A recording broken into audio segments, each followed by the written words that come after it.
Pour parler en termes de génération, peut-on dire que les auteurs publiés aux éditions de l'Hexagone constituent eux aussi une génération? Et comment se distinguent-elles de l'autre puisqu'ils ont à peu près le même âge?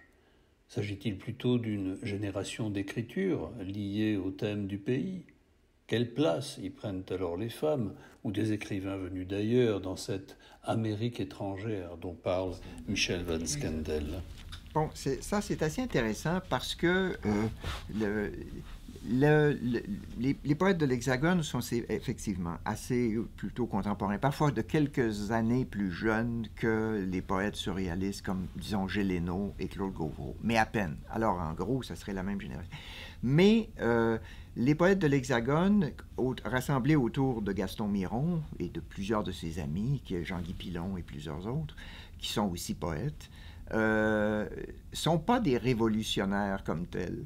Et ils sont pas, s'ils sont influencés par le surréalisme, c'est d'une façon, c'est le surréalisme en tout cas le plus, peut-être le moins éclaté, c'est sûrement pas celui de Gauvreau. Il y a une influence de René Char et d'Éluard, sans doute.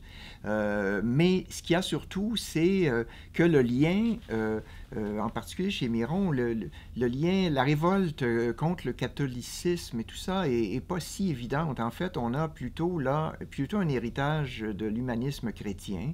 Et plusieurs de ces poètes-là, au moins dans leur jeunesse, ont été dans des mouvements de jeunesse catholiques. Mais un catholicisme qui était disons, à distance de l'institution, qui était un peu en dissidence par rapport à l'orthodoxie.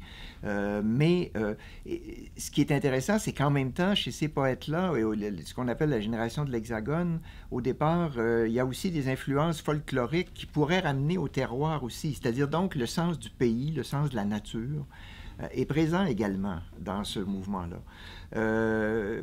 Ce qui est intéressant, par ailleurs, c'est que plusieurs des poètes surréalistes dont j'ai parlé précédemment, et en particulier Paul-Marie Lapointe, qui était encore jeune donc en 1945, et Roland Giguère, vont finir par fusionner avec le groupe de l'Hexagone.